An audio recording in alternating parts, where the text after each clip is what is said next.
샬롬 사랑하는 성도 여러분, 오늘 하루도 주님의 은혜와 사랑이 가득한 복된 하루 되시기를 소망합니다. 오늘 함께 나누실 말씀은 시편 97편 1절에서 12절 말씀입니다.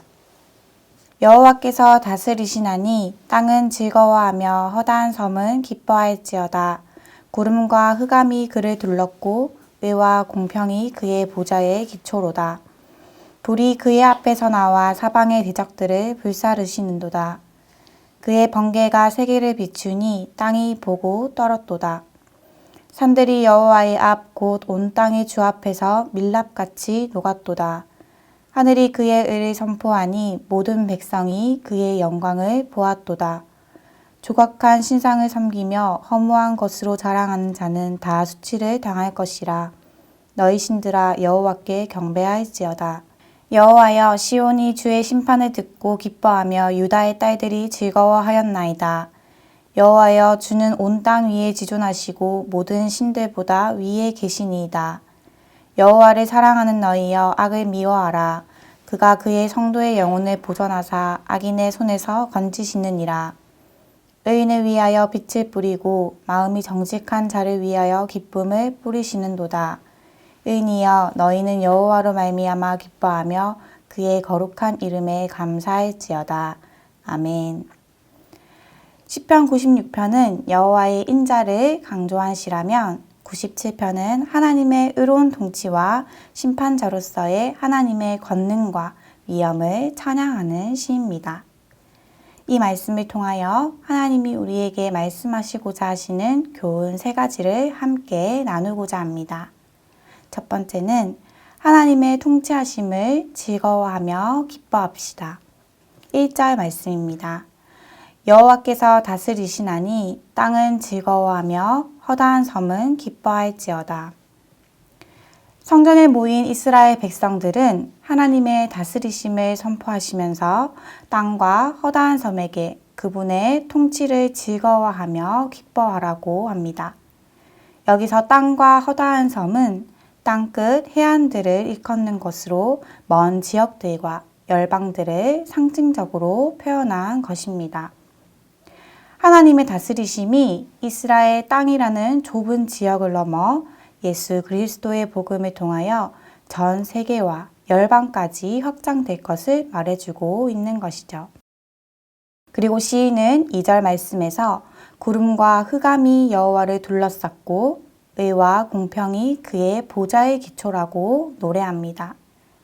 이 말은 하나님께서 시내산에 강림하셨을 때의 광경을 연상시켜 주는 것으로서 하나님은 아무도 범접할 수 없는 위엄과 거룩함을 지니신 분이심을 나타내 주고 있습니다. 이처럼 하나님은 이 세상의 그 어떤 통치자와도 비교할 수 없는 절대적인 위엄을 가지신 통치자이십니다. 우리는 이러한 하나님의 통치하심으로 인하여 즐거워하고 기뻐해야 할 것입니다.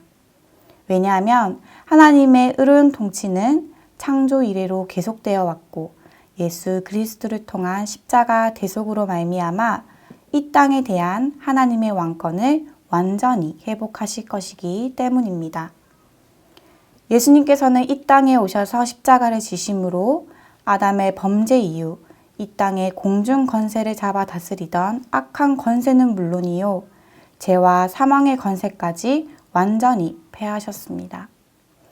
이것은 온 세상의 빛이 너무나도 크고 귀한 사실이었기에 온 세계와 열방까지 복음으로 말미암아 기뻐해야 하고 기뻐해야 할 것임을 나타내고 있는 것이죠.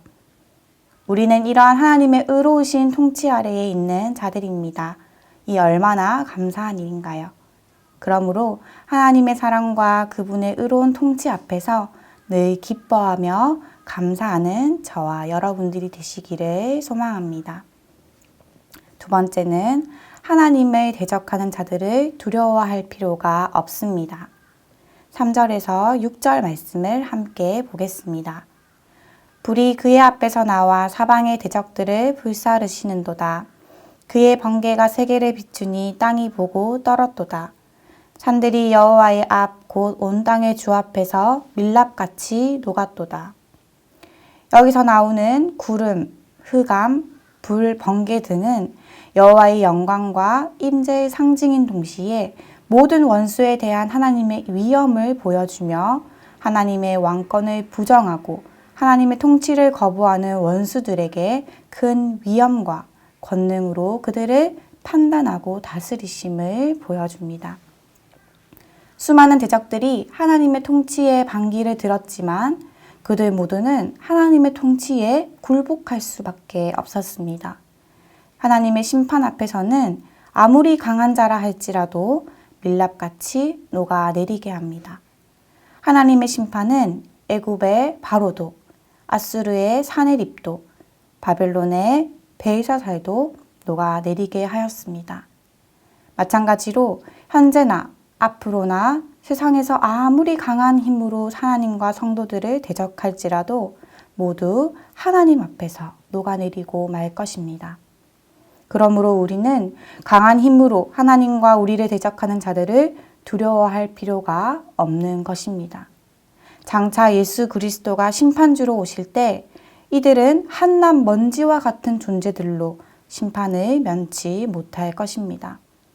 그러므로 우리 삶 가운데 우리를 대적하며 핍박하는 모든 세력들로부터 두려워하지 마십시오.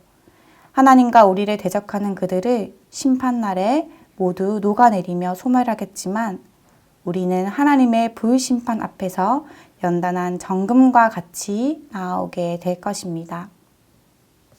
세 번째, 하나님만 섬기며 사랑해야 합니다. 7절 말씀을 보겠습니다. 조각한 신상을 섬기며 허무한 것으로 자랑하는 자는 다 수치를 당할 것이라. 너희 신들아 여호와께 경배할지어다. 조각 신상을 섬기는 자, 허무한 것으로 자랑하는 자는 모두 다 수치를 당하게 된다고 합니다.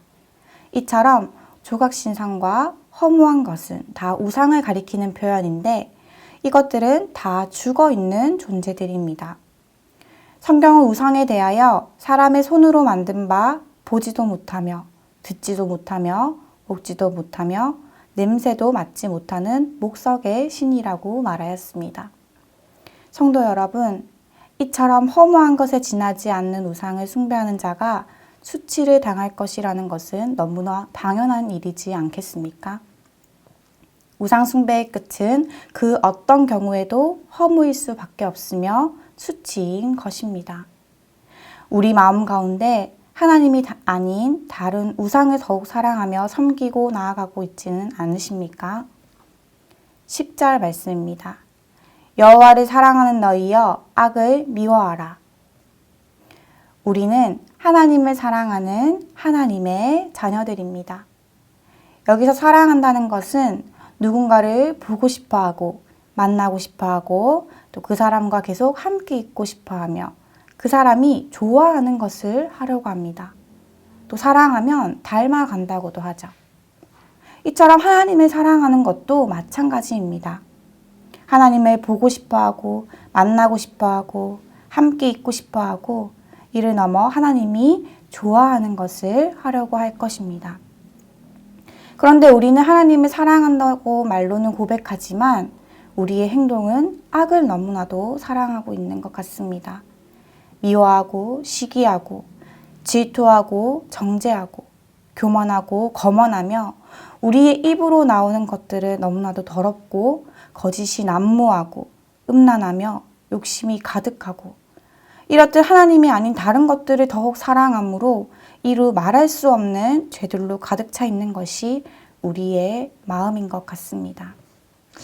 정말 이러한 마음들이 과연 하나님을 사랑하는 마음이라고 할 수 있을까요? 하나님을 사랑하는 우리들의 마음 가운데 이것들이 함께 공존하며 살아갈 수 있을까요?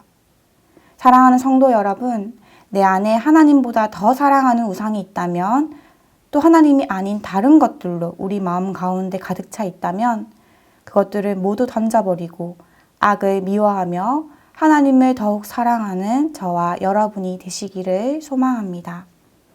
10절 후반절 말씀을 보겠습니다.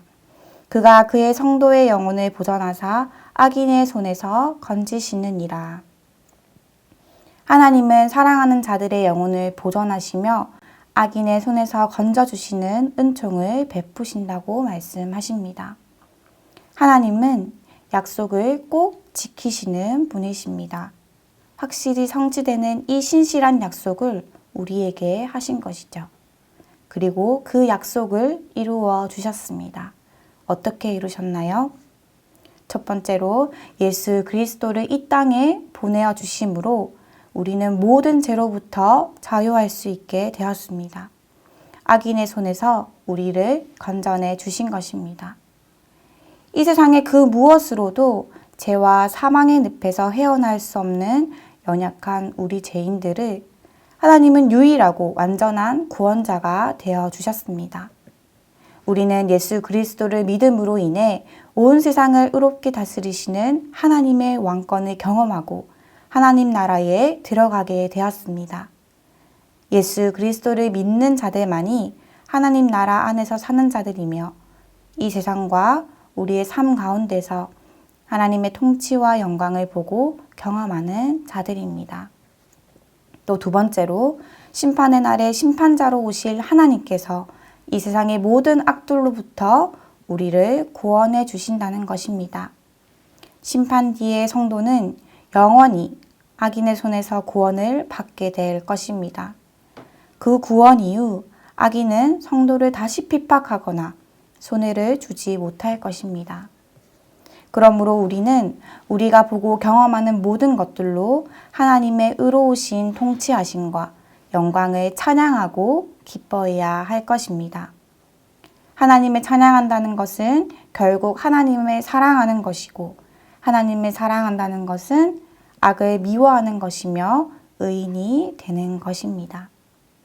정의로우시고 공평하신 하나님의 속성을 닮아 살아가는 것이죠. 그렇게 살아갈 때에 하나님이 우리를 보호하시고 악인의 손에서 건져내어 주시며 의인된 우리들을 위하여 풍성한 은혜와 빛과 기쁨을 뿌려 주실 것입니다. 말씀을 정리하겠습니다.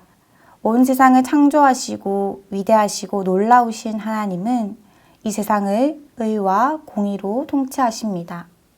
그러나 하나님의 통치를 벗어나 하나님을 대적하는 모든 무리는 심판대에 서게 될 것이며 심판의 날에 모두 녹아내려 소멸될 것입니다. 하지만 예수 그리스도를 통해 하나님의 통치 아래에 있는 우리들은 하나님의 통치 아래에서 은혜를 누리며 하나님의 영광을 보게 될 것입니다. 그러므로 우리는 악을 더욱 미워하고 우리 마음 가운데 자리 잡고 있는 모든 우상들을 제거하며 신실하신 하나님을 더욱 사랑하심으로써 우리를 향한 하나님의 은혜와 사랑에 더욱 감사하고 날마다 삶 가운데 기쁨과 찬양을 올려드리며 나아가는 저와 여러분들이 되시기를 간절히 소망합니다. 기도하겠습니다. 사랑이 많으신 하나님, 오늘 이 시편 말씀을 통하여 깨닫게 하시니 감사합니다.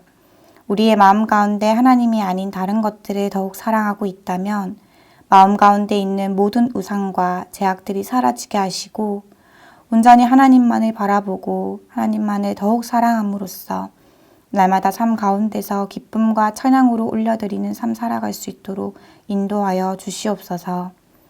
죄로 인하여 하나님의 통치에서 멀어질 수밖에 없었던 우리를 하나밖에 없던 독생자 예수 그리스도를 보내주시어서 우리의 모든 죄가 깨끗게 되었고 우리를 구원하여 주신 하나님의 은혜에 감사합니다. 하나님의 통치 아래에서 늘 기뻐하며 찬양하는 우리의 삶이 되게 인도하여 주옵소서. 이 모든 말씀 살아 역사하시는 예수님의 이름으로 기도드립니다. 아멘.